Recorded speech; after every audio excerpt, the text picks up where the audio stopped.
So hello everybody. I would like to present this topic, which is about the water quality changes during riverbank filtration in Budapest, Hungary. And actually it's based on a paper that was written in the framework of a project called Aquanes project. And with the help of Professor Tomás Grisek, who is a professor at the University of Applied Sciences at Dresden. So to start with, Hungary is situated in the heart of Europe. It's a landlocked country. And actually it has two very important rivers called Danube and Tisza. And the major source of water comes through these rivers, because only 10% of the water arriving to the country comes from precipitation. The site I would like to talk about is linked to the capital of Hungary, called Budapest. And this is a riverbank filtration site that has been in operation for 151 years. We operate 756 riverbank filtration wells, basically on two sites. The first is the northern site, and the second is the southern site, situated upstream and downstream the capital. And if you look a bit here, you can see that there is a mountain range, and actually the Danube is arriving through Vienna and the boundary between Slovakia and Hungary, from the west to the east, and then it takes a sudden turn towards Budapest. We call this part the knee of the Danube, and actually it breaks through the mountain range and puts down all the sediments into several islands, which is the two major islands as well, the Szentendre Island and Csepel Island, where we can operate the two riverbank filtration sites. And afterwards, the Danube continues on a plain, which is called the Carpathian Basin. And actually, all the country is situated in the watershed of the Danube.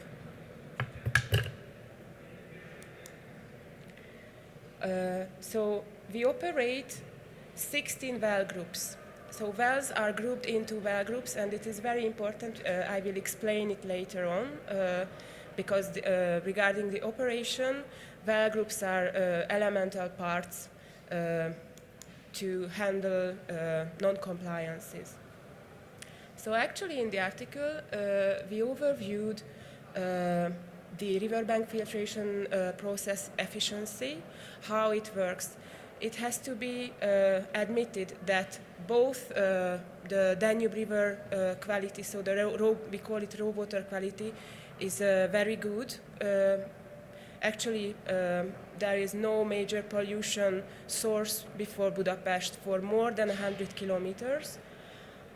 And also, it's easy for us to treat water, and we don't use any additional treatment on the northern side, only on the southern side, because it's enough to use riverbank filtration. Afterwards, we add only chlorine, and this is all as treatment. Then in the article, we highlighted the connections between the parameters based on operational data. So now I would like to focus on all the linkages between water quality data that we gain on a daily basis or almost a daily basis, and how we operate the system in function of these data. And then also it is very important from an operational point of view to produce high number and high frequency of data to react fast and to understand the system better. And also from the financial point of view, we try to focus on low-cost measurements. And also I will talk about the long-term trends and the extreme events that can occur in such a site. So I would like to start with the seasonal temperature variation that can be that is present in the Danube river water and in the riverbank filtrate. This slide presents a well group called Ballpart 2 with a relatively short retention time. This is the first group of retention time. Actually, we created 3 different groups. And the first is between, it's up to 10 days of retention time, which is relatively short, but for us, the riverbank filtration still operates perfectly. So here you can see that as the river water temperature changed, and it has a pretty high amplitude in function of the seasonal changes, the riverbank filtrates follows this pattern. And if you compare it with another well group, which is called the Surány well group, this is actually the well group that has the longest retention time. This well group has from 40 days up to 240 days of retention time, which is considerably bigger than the other one. You can see that the temperature changes in the riverbank filtrate is much lower. Why is it important from an operational point of view? If we consider that droughts and floods are becoming ever more occurrent, and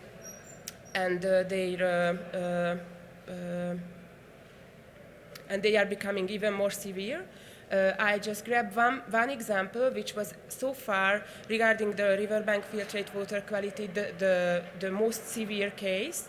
It occurred 15 years ago, and actually it was very severe because of the temperature of the riverbank filtrate. Because ever since 2003, we also experienced several other droughts with even more severe Danube level changes. Actually, last year we broke the historical record, but nothing occurred regarding riverbank filtration, the riverbank filtrate water quality. So therefore, we think that it is linked directly to the temperature. Whether the riverbank filtrate temperature rises above 16 degrees, it can cause, or the risk is higher, and above 20 centimeters, the risk gets even higher. So it's almost certain that some kind of microbiological non-compliances will occur. So actually, based on this view, on this aspect, we tried to optimize the well groups in function of riverbank filtrate temperature. And actually, we think that due to this knowledge, now instead of operating it as a very critical period of an event, we consider it only as an operational prerequisite program. I don't know if you heard about the HACCP. We have to include this into our water safety plan, which means that we have to assess all the risks, and more severe risks are linked to CCPs actually, and those that we can handle with good practice and strict monitoring, we consider them as OPRP. So this was a big challenge for us, and so far we think that we succeeded, and also the results show that we can handle this problem. And also it is very important, apart from the riverbank filtrate temperature, to monitor the drawdown, because actually we operate based on the level of drawdown. And also we have to consider that during these events the availability of capacities is less. Therefore, we have to really be very cautious on how we operate the wells. And also, if it occurs as in 2003 during the summertime, supply is increased. So we are in a very constrained situation. Another very interesting aspect, because it's a riverbank filtration site, that the raw water level changes very often. Here I presented the greatest floods that occurred ever since the beginning of the 20th century. You can see that it is actually normal that we have floods in the Danube. The problem is that it's the pattern that changes. So actually, from the beginning of the 21st century, floods became more frequent, and actually the day of flooded period became shorter. So they are more frequent and more severe. So we had to find a parameter that can be measured very easily, very quickly, and it's not very expensive, and we can repeat it if it's necessary. And actually we found that there is a strong relation between raw water breakthrough and the algae count changes in the riverbank filtrate.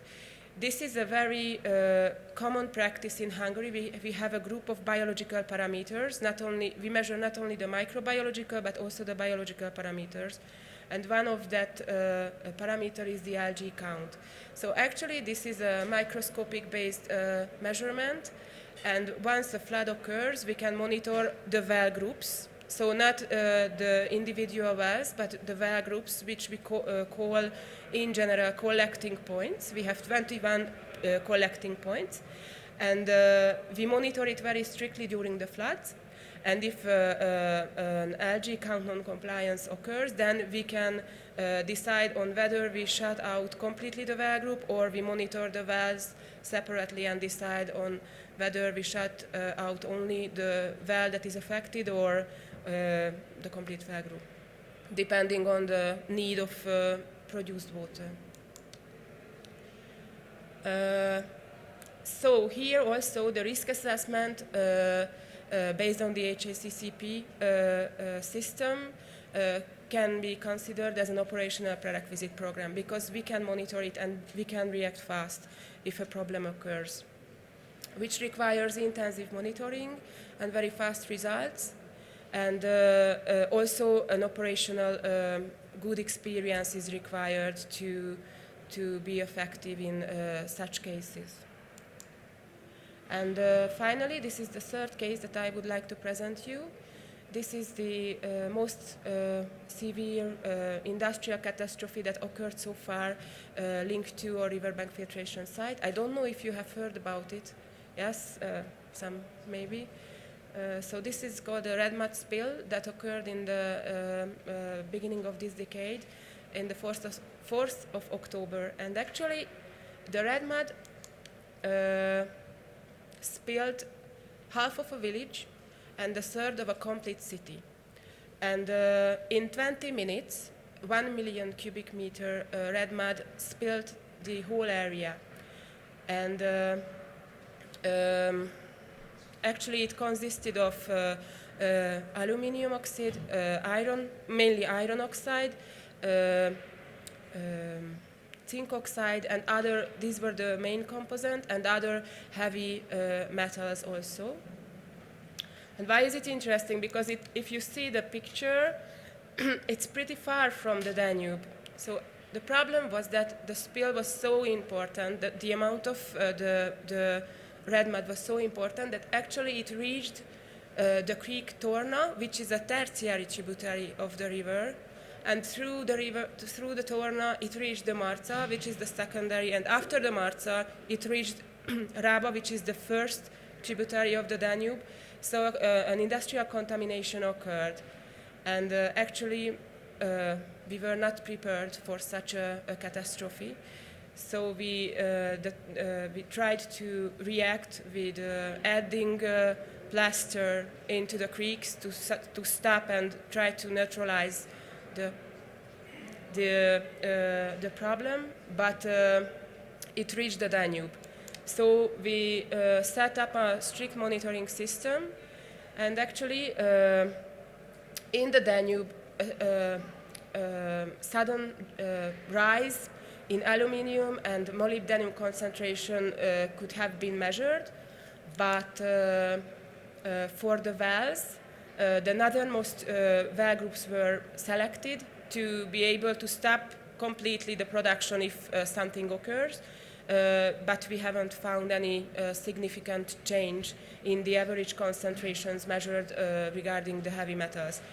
Why is it important? Because it can happen. We see that it happens, but we were very lucky because as in the literature we can find that riverbank filtration is an effective barrier against heavy metal contamination, and now it's proved. So we were very, very stressed, but it came out in the good way.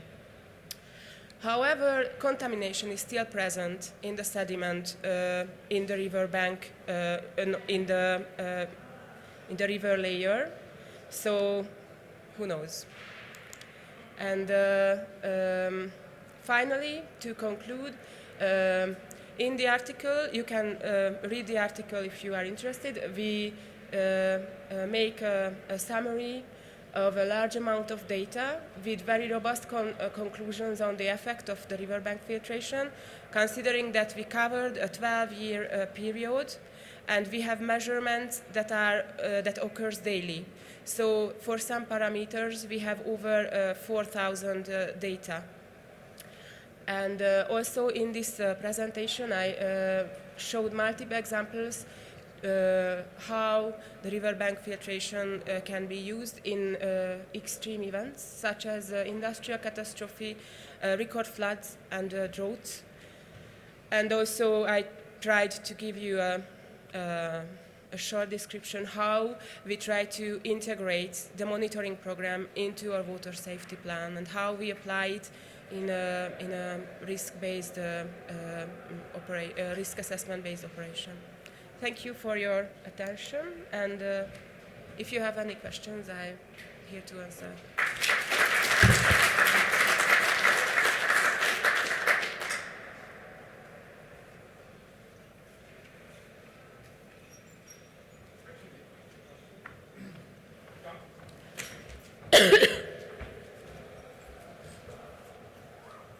As I understand, thank you for your presentation. It's a brilliant presentation, thank you. And a very nice topic.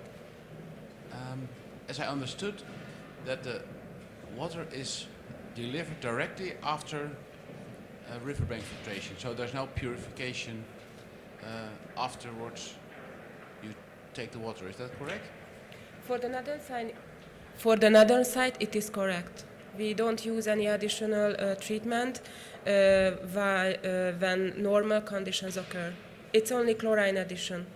Okay, and I can imagine, well, when the Danube flows through Vienna, and there lives, I think, maybe 1 million people, and they will have a wastewater treatment plant, and they will enter all these things in the water. Do you expect to have the need for further treatment in the future, or do you think it will continue to be as clean as it's now? So actually the self-cleaning effect of the Danube is considered to occur within 50 kilometers. So in 50 kilometers, the microbiological contamination almost the heavy microbiological contamination decreases at an acceptable level. And it's further, Vienna is further than 50 kilometers, so we don't experience any important pollution. And the pharmaceuticals and the X-ray contrast media, these type of... So there is another article also that studied the micropollutants that can occur in the Danube and in the riverbank filtrate, and obviously we have micropollutants in the Danube, and the results for the riverbank filtrate. So actually there is no legislative limits for these micropollutants, but the range, what we found, the concentration range of the micropollutants is similar to those that are found in other riverbank filtrate in other countries. Okay, thank you. Someone else? Burning question? Well, then, thank you our session. And we want to